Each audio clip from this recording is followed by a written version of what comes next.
As much as I've really liked the sunny days, I'm finally ready for this. I feel that who I am, like a very bookish, coffee person, is very suited to the fall aesthetic. Welcome to the September look back. I had a lot of things going on for a while last month, and a lot of that carried into this month. I was really liking that routine. In like the last 3 years, I had like dated 27 different people, moved 7 times, changed jobs like 10 times, and changed worldviews or religions like 3 different times. And it was, it was uprooting. It was very unstable feeling, especially as someone who deals with anxiety anyway. And a lot of that was me trying to find myself. Like that's what 20s do. That's what 20s are for. But this year has been a little bit more. I think I may have like cut my dating down by half, maybe. Like 2 of the people I'm still dating, and I'm still friends with the other people that I dated for longer. Like these people are in my life more consistently, For summer I can go around and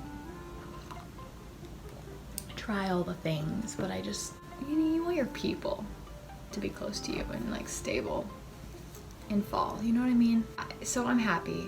I'm happy that it's gonna get cozier. I'm so ready to pull out my winter clothes.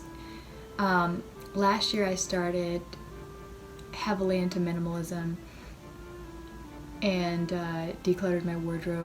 And this year I'm continuing that, getting out all my winter and fall clothes that I've packed away and seeing what fits with me, with my gender identity now, and what type of a wardrobe I'm gonna have for the fall and winter season. Oh, I changed my name this month. I didn't mention that. I'm like now officially Chris, legally.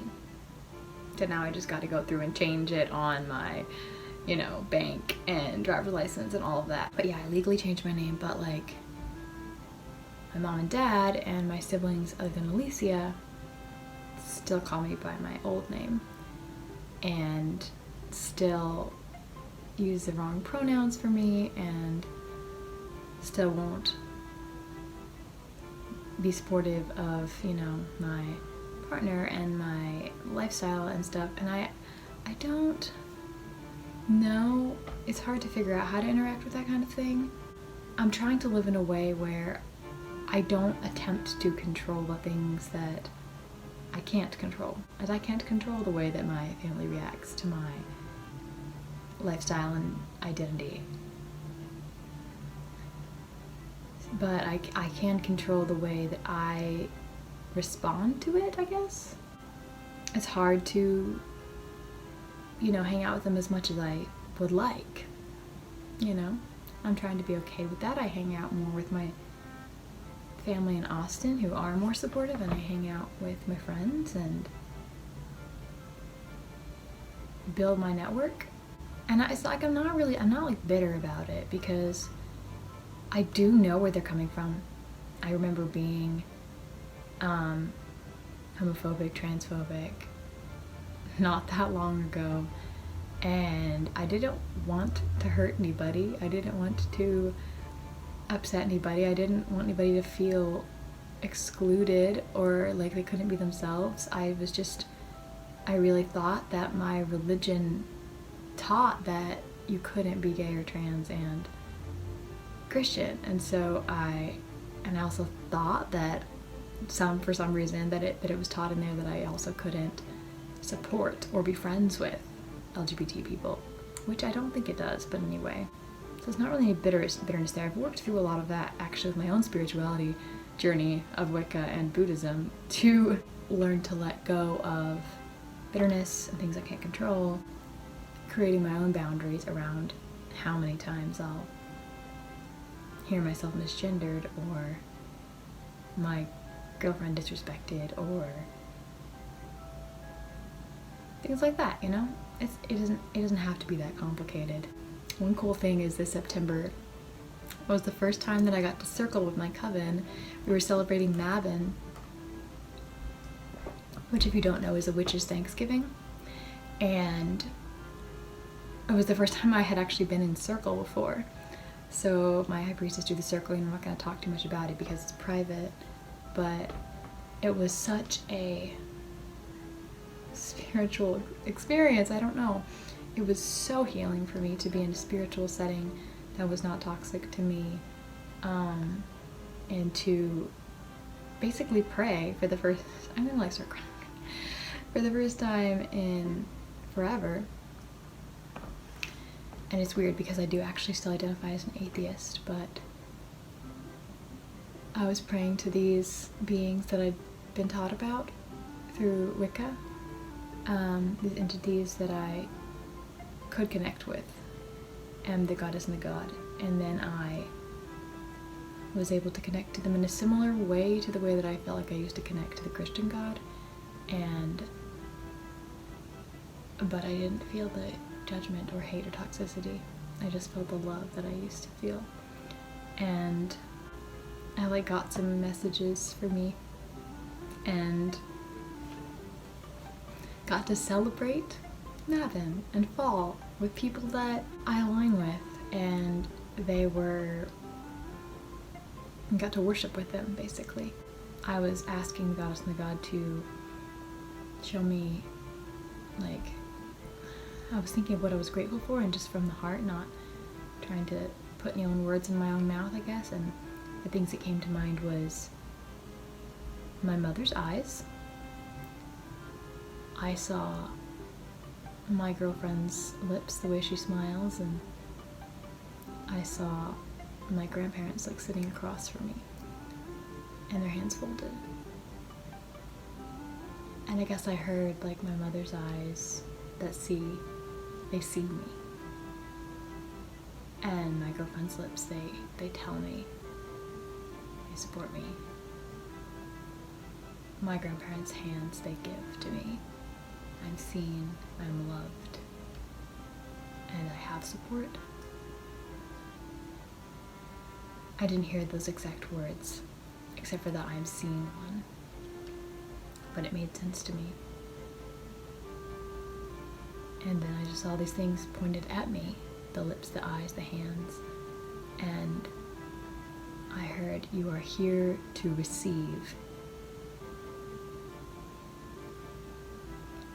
You're here to receive."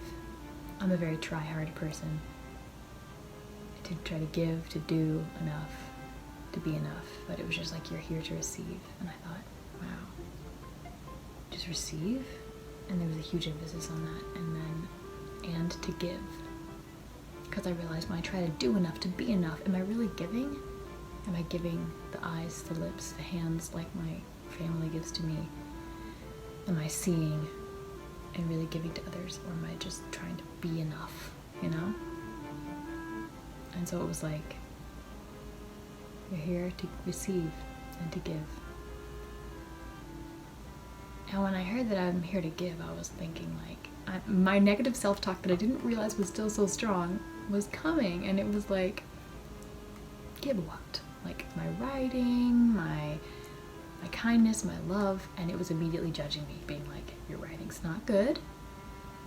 Which I've been thinking that for a long time.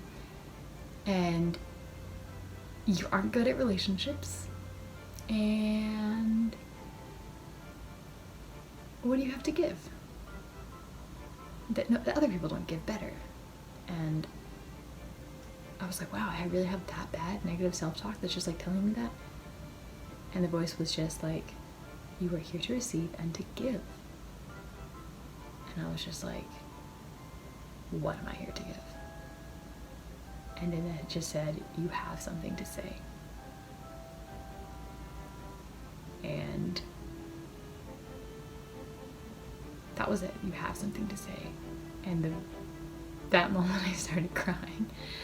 And I saw my mother seeing me and my girlfriend speaking to me and my grandparents giving to me, and I realized I have people and I have something to say. And I just realized I have not internalized that at all. I've had such a creative block in the last year, and I've just been like, oh, I've been busy, I've been trying to work on this and that. I also think I've had a very relationship block. Like, why I don't feel close to people sometimes. And then I kind of realized, like, this is really what you think, that you have nothing to say? You have something to say. You'd think I would know that from the fact that I, like, post poems and all of my thoughts online. You'd think, well, you clearly have something to say because you've been talking for a while. But my subconscious thinks that none of it is relevant or, like, important. Do you know what I mean? I don't need to try so hard. I can just receive their people's love. Like, that's, yeah. I always try too hard in relationships instead of just receiving love sometimes. Speaking of friends, we had a autumnal equinox celebration this September. Me and Evelyn and friends, kind of like a Friendsgiving. You know, everybody brought some kind of autumnal dish. I made vegan pie with the help of some spontaneous Googling during the party because I don't prepare. And we made the gratitude jar because that's a tradition I started last year. And now it has been 1 full year since I started celebrating the equinox and solstices with friends. I've been celebrating seasons, holidays with friends. So I can only hope that the colder days that are coming up, that I can, like, let go of my try hard attitude and embrace the just receiving the love from those around me, and the cuddles, hopefully, so that I can stay warm. It's a nice thing about it getting nippy. I don't want the cold days to get me down, and they can. They definitely did last year. And I guess my game plan for that is to stop making so many game plans and start just, like, celebrating and living. I want to focus on hot drinks, warm foods, gatherings, warmth, and receiving. I almost want to start crying because, like, my go-to, like, coping skill for everything is to just do more stuff, get more done, put more out. But it's not the season for that right now. I think the season of fall is the season for receiving. And then the cold seasons is the season for celebrating what you do have and enjoying that and making food and spending time with loved ones and that stuff. May your October be filled with warmth, receiving, gratitude, celebration, and please always remember, until I see you again, that we are epic heroes today and every day of our lives. And sometimes being a hero is just letting other people do things for you. I'll see you in the next video. Bye. Ooh, I love hot tea.